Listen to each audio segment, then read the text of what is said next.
Hey, this is week 8. It's been like 3-4 weeks since the last video. Last time I told you that there was going to be a flip side to that lesson, which was sin is powerful, where here it comes in a moment. It's been a rough 2-3 weeks or 4 weeks, I don't know. I was at a kids camp where I experienced both sides of this lesson, or these two lessons.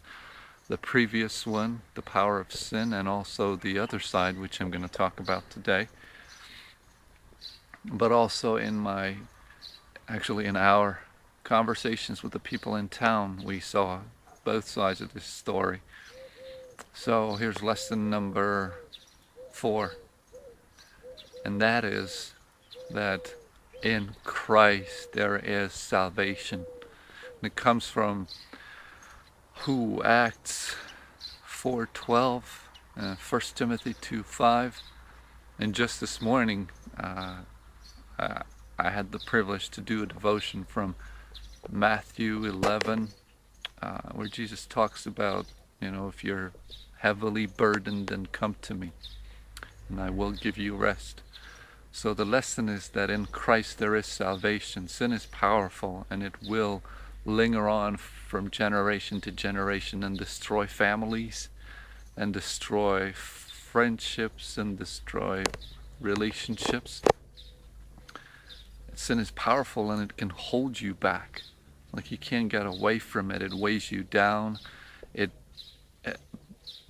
The power, the law of God, in a little bit of a sense, is written into our hearts.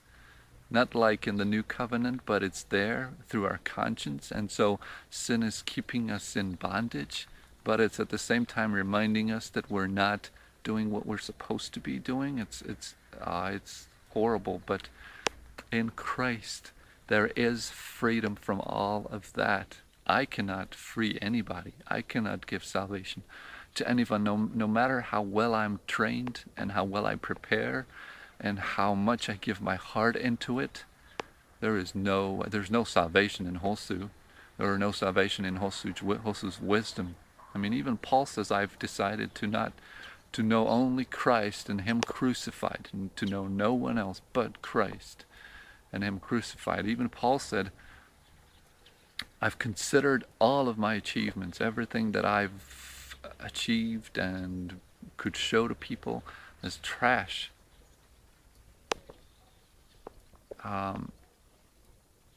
So that I might know Christ. And no wonder he was so focused on Christ, so only about Christ, because only in Christ is there rest.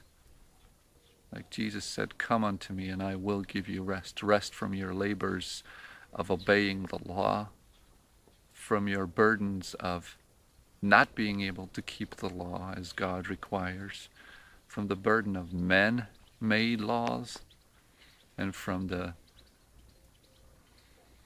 pain of the conscience, which tells me that I never kept the law as I should have. And this is lesson number 4 for me, that in Christ there is salvation, and I can preach salvation. This is the good news. I'm not stuck with a world bound by sin, because it can be redeemed. It has already been paid for. They just need to believe. All right, that's lesson number 4. There you go.